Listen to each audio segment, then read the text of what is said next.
আসসালামু আলাইকুম ভিউয়ার্স, আপনার লগে একটা রেসিপি শেয়ার করতাম আইলাম। তেলের মাঝে এখন তেজপাতা, দারচিনি, এলাচ দিলাইলাম, পরিমাণ মতো আদা রসুন দিলাম ও আমি পেঁয়াজ দিলাইলাম, নাইরা সাইরা দিলাম, লবণও দিলাইলাম।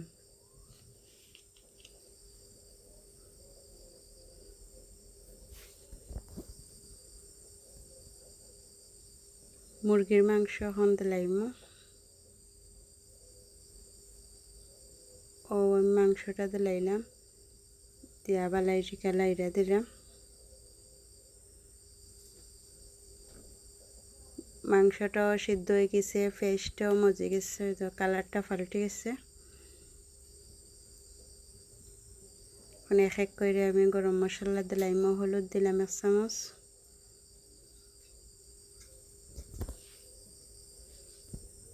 এক চামচ বাখরের গুঁড়া দিলাম, 1 চামচ শুকনো মরিচের গুঁড়া দিলাম,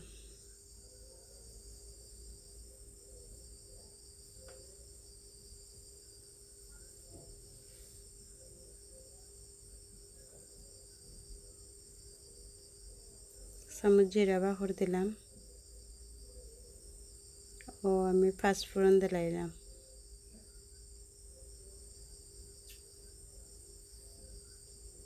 অল্প জল দিছি,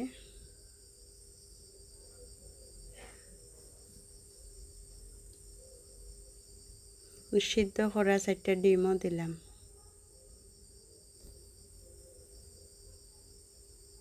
ডিম দিয়ে মাংস বুনলাম,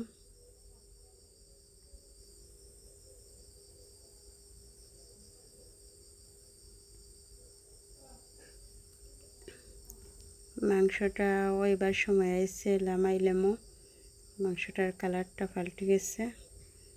ওই দেখো মাংসটা হয়ে গেছে, এখন তরকারিটা হয়ে গেছে, এখন আমি লামাই নিলাম।